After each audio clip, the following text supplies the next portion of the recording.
Merci Caroline. Avec notre invité, maintenant, nous allons nous intéresser à une maladie qui pourrait toucher un quart de la population d'ici 5 ans, c'est l'obésité. Alors comment améliorer la prise en charge de ceux qui souffrent de cette maladie, car c'en est une, et puis comment changer le regard de la société sur les patients. On voit ça tout de suite.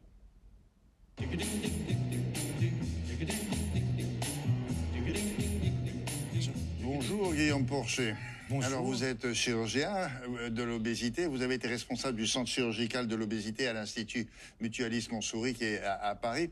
Quelle est la situation aujourd'hui en France pour qu'on comprenne bien votre combat et votre propos? Vous qui publiez un livre qui est intitulé, alors ça s'appelle L'obésité, maladie du siècle, et le sous-titre c'est bien aussi, c'est ni une faute ni une fatalité. Alors la situation en France? La situation elle est grave, elle est moins grave que dans d'autres pays dans le monde, mais en France par exemple nous avons autour de 18% de la population qui souffre d'obésité.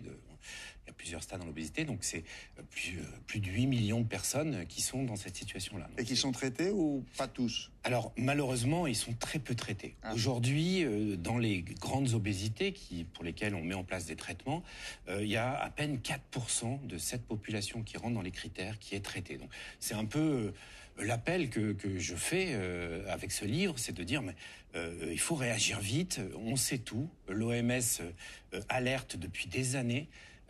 On a même au niveau mondial une baisse de l'espérance de vie aux États-Unis depuis 4 à 5 ans, alors que depuis les années 1920, elle augmentait régulièrement et c'est directement relié à cette maladie et au problème de poids. Alors, est-ce que vous pouvez nous rappeler quand même, pour qu'on sache de quoi on parle, à partir de quand on parle d'obésité et quelles sont les conséquences pour la santé? Alors, c'est assez simple au final, puisqu'on a un outil fantastique qui s'appelle l'indice de masse corporelle. Ouais. Donc on peut calculer, tout le monde peut le calculer facilement. On a le poids divisé par la taille multiplié par elle-même. Et cet indice, il vous dit un peu bêtement, mécaniquement, vous êtes obèse, vous n'êtes pas obèse. Donc à partir de 30 kg par mètre carré, on est en situation d'obésité. Mais c'est une situation qui est pas forcément hyper grave. Certes, c'est un gros mot dans notre société obèse, mais il faut aussi casser ces préjugés-là autour du mot parce que c'est une maladie. Mais 30, c'est la première étape. Obésité de stade 2, là, il faut vraiment être alerté, c'est à partir de 35. Et ça, c'est un appel, moi, que je martèle dans le livre. Dès que si vous avez un indice de masse corporelle supérieur à 35, il faut consulter. Il ne faut pas rester seul. Ouais. Parce que la maladie est déjà en place, elle est en train de se mettre en place, sa vie en danger. Rappelez-moi l'IMS, ça c'est votre poids. Alors l'indice de masse corporelle, c'est le poids divisé par la taille multiplié par la taille et ensuite par elle-même. Donc c'est au carré, la taille au carré. Alors, essayez de faire ça. La taille en centimètres? Vous allez être surpris. Oui, la taille alors en centimètres, oui. On parle forcément de maladie, parce qu'il y a des gens qui sont heureux et qui ne demandent absolument pas à perdre du poids. C'est tout le combat. En fait, c'est pas un délit de sale gueule. Hein. C'est pas parce que vous avez l'air rond que vous êtes malade. Non, c'est vraiment des éléments médicaux. Quand on a un indice de masse, par exemple, supérieur à 40 de masse corporelle, eh bien là, on parle d'obésité morbide. C'est-à-dire que vraiment, on a 4 à 5 fois plus de risque de mourir en 10 ans. Donc c'est pas de la discrimination. La discrimination, elle est justement de pas voir le réel de la maladie. Parler de maladie, c'est ce que je dis dans le livre, c'est pas une faute, c'est pas de sa faute. Et ça, c'est très très important. Est-ce qu'on sait exactement d'ailleurs ce qui cause ou ce qui favorise l'obésité? Alors c'est primordial. Il y a des causes, et comme toutes les maladies, il faut bien différencier les causes des facteurs aggravants. Ouais. Dans le diabète, par exemple, tout le monde sait que c'est pas parce que vous avez mangé du sucre quand vous étiez petit que vous êtes diabétique de type 2. Tout le monde le sait. Donc, on va pas vous dire, ah là là, quand même, arrête de manger du sucre, tu vas être diabétique.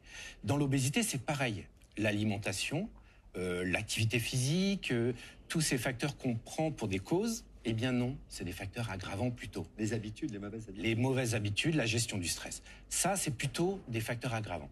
Les causes, elles sont très complexes et elles touchent finalement toute notre physiologie. Donc il y a des causes d'ordre génétique, il y a des causes, donc on hérite une tendance à la maladie et c'est pas de sa faute. Il y a des causes d'ordre hormonal. Alors il y a des dérèglements, les femmes le savent mieux que nous, les hommes. Hein, les changements de sécrétion d'hormones, ça modifie énormément de choses. Il y a des causes d'ordre bactérienne, hein, c'est le microbiote, ça c'est une des grandes découvertes de la médecine moderne.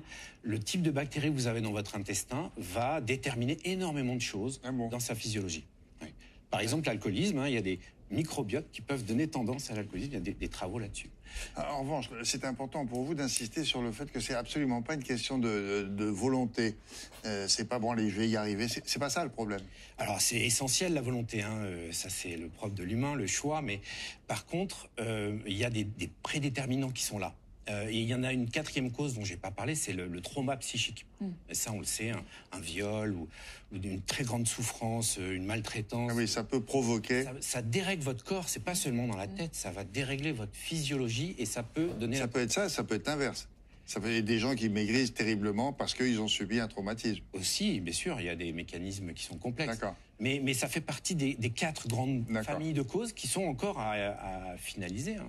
Non, mais est-ce que vous considérez que l'obésité, c'est toujours une sorte de tabou et que tous ceux qui en souffrent sont souvent discriminés? En tout cas, c'est comme ça qu'ils le vivent, me semble-t-il. Ah, c'est terrible.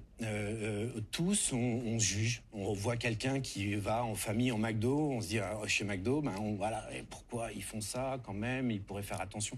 Donc le réflexe, les préjugés, ils sont terribles parce qu'ils empêchent d'avoir un regard de vérité. Et il faut vraiment marteler que quand on est dans ces situations-là, eh bien c'est pas de sa faute. C'est une maladie. C'est une maladie qui va impliquer que on doit faire attention. Et c'est pas simple. Hein. Moi, je suis le premier à mal manger, à pas manger comme il faudrait. Et pour le moment, j'ai de la chance. J'arrive, mon corps gère bien, mais d'autres ne le géreraient pas bien. Donc ça, on doit absolument changer de regard de ce point de vue-là. Une dernière question. Est-ce qu'il y a des solutions efficaces qui existent aujourd'hui pour les malades? Parce qu'on dit, ouais, bon, un régime, ça devrait aller. Alors, régime, vous allez nous dire ce que vous en pensez. Ou alors la chirurgie, les fameux, vous savez, à l'époque, je me souviens, quand on avait inventé ça, on mettait un noyau, un anneau. Oui. Alors, c'est une maladie. Les traitements sont assez complexes. Alors, le régime, c'est le contraire du bon traitement. C'est même pire, ça aggrave la maladie. On sait qu'aujourd'hui, quand on fait un régime, on ne mange pas certains produits, on va créer un stress qui va faire grossir encore plus. Hein, tous les malades, et même tout le monde, on a fait un régime, on maigrit 15, 5, 6 kilos. Et puis, même en faisant attention, au bout de 6 mois, on a repris plus qu'avant le régime. Parce que la maladie s'aggrave. Donc vraiment, le régime, il faut surtout pas faire ça. Faire attention, bien manger, c'est important, mais le régime, c'est le contraire. Et puis, dans les traitements qu'on peut proposer d'ordre médical, pour les très grandes obésités, dans certaines situations, la chirurgie, c'est le traitement qu'il faut privilégier et défendre. Et ça aussi, il y a du tabou. Hein. La chirurgie-phobie, on a peur de la chirurgie. Ah, quand même, tu vas pas te faire opérer, tu risques de mourir, tu sais. Et ça, il faut faire voler en éclats tout ça. La chirurgie de l'obésité, eh bien, ça fait pas plus mourir que la chirurgie de la vésicule biliaire. Et donc, c'est faux.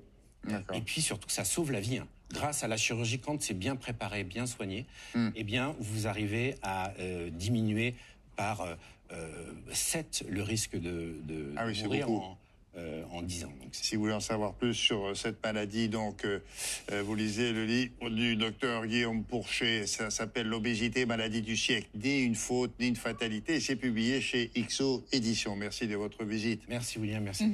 Allez, c'est maintenant.